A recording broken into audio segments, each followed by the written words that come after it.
Hello मित्रों, welcome my channel. आज हम लोग पढ़ेंगे धरती कब तक घूमेगी यह कहानी, जिसके लेखक है सावरदैया। सबसे पहले हम इस कहानी के जो शीर्षक है धरती कब तक घूमेगी, इसके सार्थकता पर विचार करते हैं।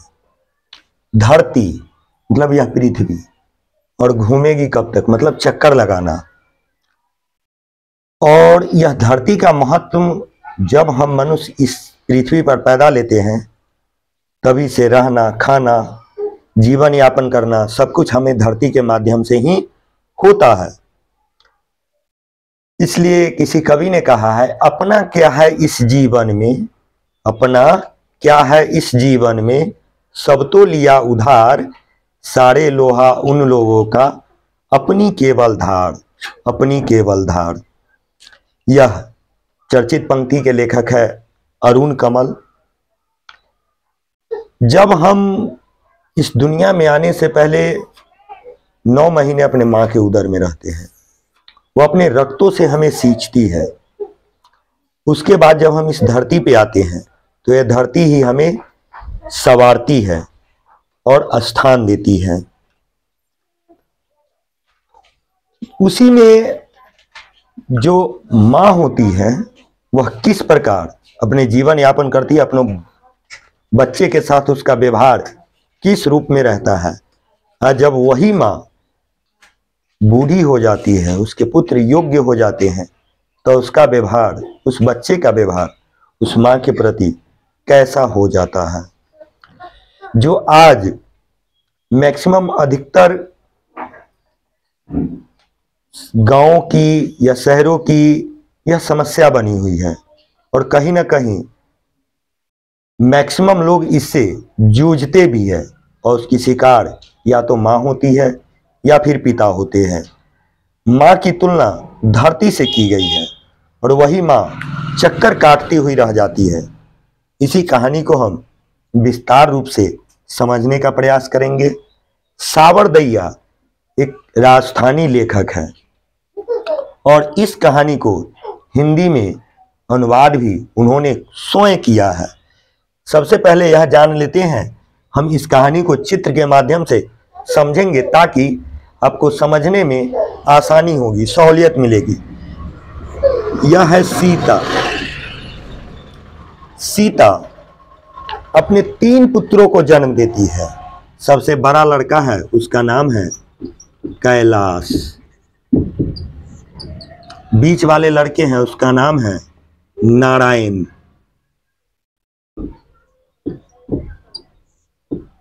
और सबसे छोटा जो है उसका नाम है बिज्जू। ये तीनों लड़के सीता का होता है। हंसता खेलता भरा पूरा परिवार होता है। समय आगे बढ़ते हैं, धीरे धीरे इन तीनों की विवाह हो जाती है। कैलाश की जो बीवी होती है उसका नाम होता है राधा। नारायण की जो बीवी होती है उसका नाम होता है भवड़ी। और बिज्जू का जो पत्नी होती है उसका नाम होता है पुष्पा। संपूर्ण कहानी सीता के चारों ओर चक्कर लगाती है। केंद्र में सीता इस कहानी के चारों ओर पीसती है, घुटन महसूस करती है, जो आज यथार्थ और वास्तविकता को कहीं ना कहीं छूटी, स्पर्श करती यह कहानी आज जन जन की समस्या बन चुकी है। तो हम ये जान लिए जो इस कहानी का प्रमुख पात्र ये व्यक्ति है। सीता है, कैलाश है, नारायण है, बिज्जू है, राधा है, भवड़ी है, पुष्पा है। सीता का जीवन बड़ी खुशहाल होता है, लेकिन जब इसके पति मर जाते हैं तो उत्तरदायित्व आ जाता है तीनों पुत्रों के ऊपर। इसे रखना, खिलाना, पिलाना, अच्छे ढंग से जीवन यापन का वो सब कुछ मुहैया कराना जो इसे चाहिए। लेकिन जब सीता कैलाश के पास रहती है तो कैलाश के घर से इसे खाना पीना चलते रहता है। लेकिन यह बात कैलाश को खल जाती है। उसकी पत्नी राधा उसे चाय पानी नाश्ता रोटी हर कुछ देती है, और यह जितनी लड़ाइयाँ होती है इस सब के केंद्र में होता है सिर्फ 2 वक्त की रोटी या माँ या रोटी। और इस माँ और बेटे के संबंध में रोटी भारी पड़ जाता है। 2 वक्त की रोटी को वहन करना इन लोगों की बस की बात नहीं होती है। जब कैलाश खिलाता पिलाता रहता है तो इसे यह बात खलती है। तो एक दिन यह सुबह सुबह चाय पीते वक्त दोनों भाइयों को बुलाता है, नारायण बिज्जू इधर आओ। सभी भाई आते हैं और नारायण और बिज्जू जब पहुंच जाता है तो कैलाश कहता है, क्या माँ को ताउम्र खिलाने का ठेका मैं ही ले रखा है क्या? तुम लोग उनके बेटे नहीं हो? तुम्हारा कोई उत्तरदायित्व नहीं बनता है क्या? तो इस पर बाकी भाई दोनों कहते हैं, आप क्या चाहते हैं? तो कैलाश कहता है, मैं इसके विषय में कुछ निर्णय सोचा हूं, कुछ बातें सोचा हूं, और वही तुम लोगों को बताने के लिए मैं यहां बुलाया हूं।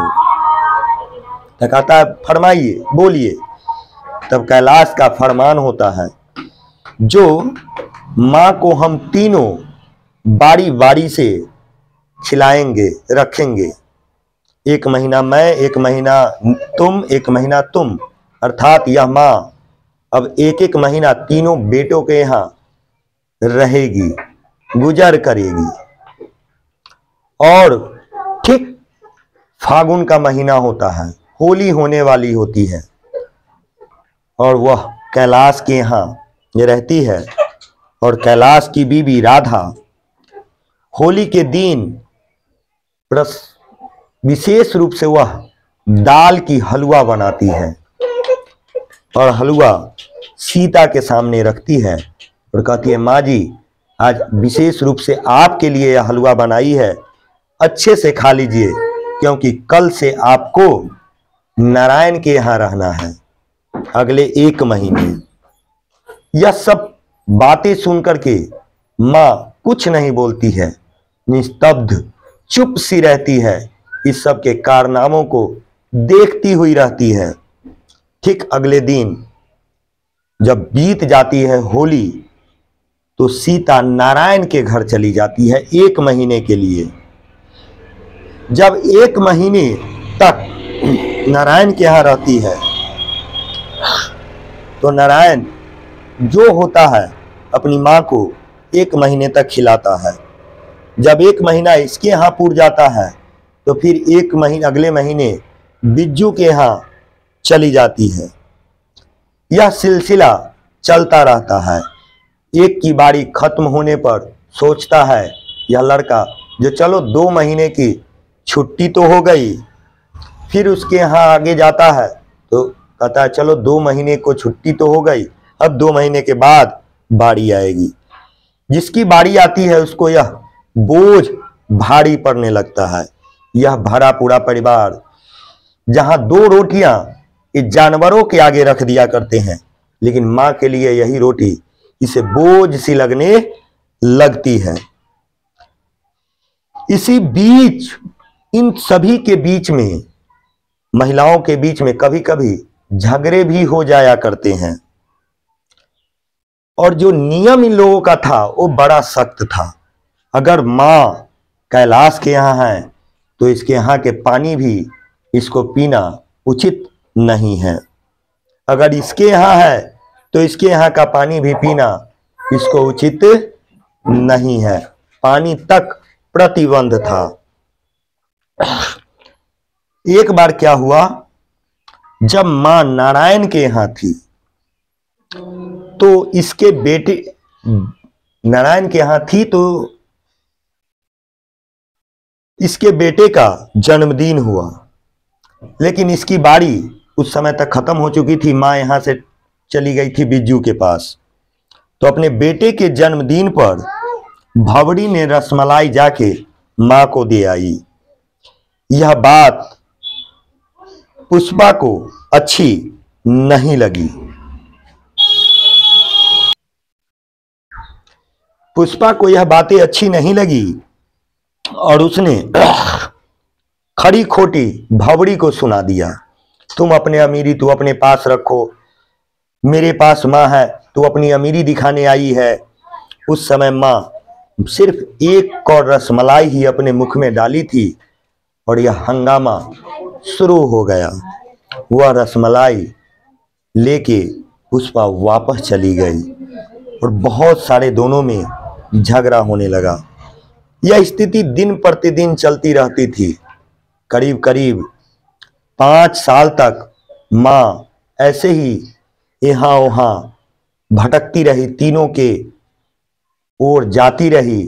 यह चक्कर काटते हुए 5 साल गुजर गए थे। इस बीच माँ बड़ी दुखी थी। फिर ये सब देख करके एक दिन फिर सुबह का समय था, कैलाश चाय पी रहा था। वह फिर तीनों भाइयों को बुलाया और आवाज दिया, कहा इधर आओ। कहा आज से मां के लिए एक नया नियम बनाया हूं मैं। वह नया नियम क्या है भाई? तो उस नया नियम यह था, जब मां काहे कभी हमारे यहां, कभी तुम्हारे यहां, कभी उसके यहां जाती रहेगी, हम तीनों भाई 50-50 रुपए पर महीने माँ को दे देंगे। वह अलग खाना बनाएगी और अलग से रहेगी। रह गई चाय की बात, तो चाय हम लोग देते ही हैं और देते ही रहेंगे। यह सब सुन मां स्तब्ध थी। बिज्जू कभी बोलता नहीं था, चुपचाप सबकी बातें सुनता रहता था। इस बार बिज्जू से रहा नहीं गया, वह बोल बैठा, यह आदेश सुनाने से पहले आपने मां की भी इच्छा जान ली होती। एक बार मां से भी पूछ लिया होता, जो मां आखिर चाहती क्या है। ये सब देखते हुए सीता को लग रहा था, ये धरती सिमट रही है, आकाश सिकुड़ रहा है, यह जीवन बोझ सा बन गया है। लेकिन जो विधाता ने सांसें लिखी है, वह तो किसी भी कीमत पर काटनी ही पड़ेगी। चाह करके भी कुछ कर नहीं सकते। यह सब बात सुन करके बिज्जू ने यह कहा, तब मां सोची सिर्फ रोटी का ही सवाल है, रोटी के लिए इतना सारा हंगामा। आखिर कोई मुफ्त की रोटियां तो मैं नहीं तोड़ती इन लोगों के यहां, बजाबते इनकी कुछ बर्तनें धो देती हूं, इनके बच्चे की देखभाल करती हूं, फ्री में तो मैं इनकी रोटी खाती भी नहीं। तब भी इनको इतना शिकायत शिकवे होता है। जब रोटी ही खाने की बात है और जब कुछ करके ही खाना है, तो कहीं भी रह के खाया जा सकता है। किसी के यहाँ बर्तन भांडे मांज दूंगी और 2 वक्त की रोटी मिल जाएगी। यह सब सोचते हुए मां एकदम गुंधुन में थी। वो हमेशा काला दुसाला ओढ़ी करती थी। अब सोची, लेकिन इस समय जो बच्चे थे वो बड़े एक्साइटेड हुआ करते थे, क्योंकि बच्चा कभी भी भेदभाव को भुला करके इससे पड़े रहता है। जब एक दूसरे के बारी आती तो बच्चा कहता, दादी माँ आज से आप मेरे यहाँ खाएंगी, आज से मैं आपके साथ खाऊंगी। लेकिन उनके पापा मम्मी को यह बातें बोझ सी लगती थी। दूसरे बच्चे बोलते, माँ कल से आप नारायण चाचा के यहाँ खाएंगी, तो अगले समय से आप बिज्जू चाचा के यहाँ रहेंगी। ये सब से बच्चे की वात्सल्य प्रेम को देख करके दादी माँ एक तरफ दुखी भी हुआ करती थी, तो एक तरफ उसके प्रेम से खुश भी रहती थी। इन महिलाओं को सिर्फ अपने बच्चे ही प्यारे लगते थे। माँ की अपनी दूसरी दयादिन या देवरानी की बच्चे उसे खटकते थे अंततः यही हुआ। सीता ने अपना निर्णय लिया, कहा शायद आज अगर वे होते तो यह दिन देखना मुझे नसीब नहीं होता। 20 को बैठा के खिलाने के लिए तो ये अकेले ही काफी थे, अर्थात सीता के पति जो अब इस दुनिया में नहीं है। अंततः सब सोया हुआ होता है और रात को सीता अपनी 2-4 जोड़ी कपड़े बांधती है और एकदम सुबह सुबह घर त्याग देती है, घर छोड़ करके चली जाती है। जब वह घर से निकलती है तो उसे लगता है यह धरती बहुत लंबी है, यह आकाश अनंत है, यह रास्ते बहुत चौड़े हो गए हैं। और पहली बार उसे खुली हवा में सांस लेने का मौका मिला। वह जो घुटन में जी रही थी वह घुटन से निकलकर बाहर आई और वह घर को त्याग करके चल दी और अपनी स्वतंत्रता की जीवन को व्यतीत करने, जहां एक और 3 बच्चे मिलकर के 2 वक्त की रोटी नहीं खिला पाया। पूरे झगड़े का जड़ सिर्फ 2 जून का रोटी था और अंततः वही माँ और पिता 2-3 नहीं, अगर 5-10 बच्चे होते हैं तो उसको भरण पोषण करने में तनिक भी कोताही नहीं करता है। जहां तक होता है, जितना होता है, बिना भेदभाव किए हुए प्रेम से उसे खिलाता पिलाता है, रखता है।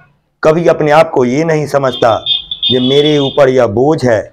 लेकिन जब यही बच्चे बड़े हो जाते हैं तो अपने माँ बाप को उसे बोझ लगने लगते हैं, अपने माँ बाप ही उस बच्चे को बोझ लगने लगते हैं। इसलिए यह कहानी से हमें सीख क्या मिली? यह कहानी से हमें सीख यह मिली कि हमें अपने कर्तव्य को समझना चाहिए। कर्म मानस में तुलसीदास जी ने लिखे हैं, कर्म प्रधान विश्व करी राखा, जो जस करे तस फल चाखा। कर्म ही सर्वोपरि है।